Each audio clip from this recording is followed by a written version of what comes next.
आज की तारीख कोई आम तारीख नहीं है। इस तारीख को लिखने के लिए, इतिहास के पन्नों में दर्ज करने के लिए हमें सैकड़ों वर्ष इंतज़ार करना पड़ा।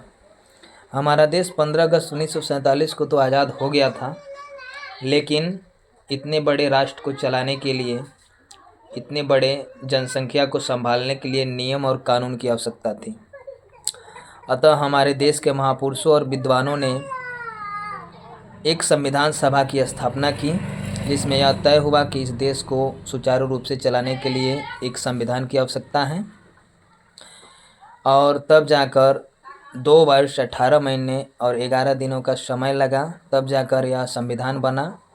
यह संविधान पूरे विश्व का सबसे बड़ा लिखित संविधान है। हमें अपने इस संविधान पे गर्व होना चाहिए और हमें इसकी मान, मर्यादा और प्रतिष्ठा की रक्षा करने का संकल्प लेना चाहिए।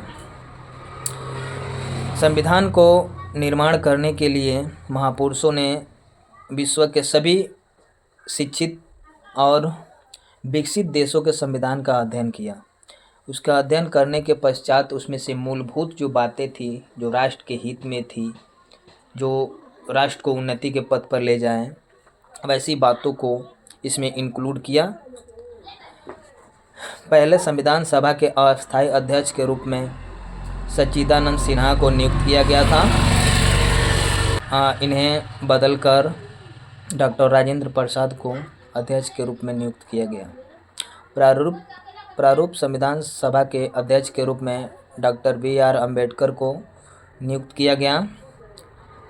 और इन महापुरुषों के अथक प्रयास से हमारा संविधान 26 जनवरी 1950 को लागू हुआ, जिसको हम गणतंत्र दिवस के रूप में प्रत्येक वर्ष मनाते हैं और इसका हम लोग बेसब्री से इंतज़ार करते हैं।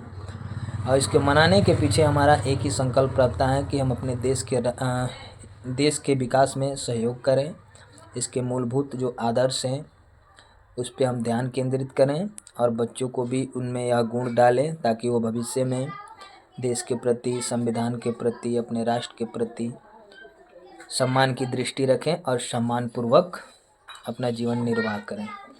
संविधान का अर्थ होता है सम, अर्थात समता का अधिकार, जिसमें, और विधान का अर्थ होता है नियम, अर्थात जिसमें सभी को समता का अधिकार दिया गया हो और नियम के अनुसार सभी एक समान है।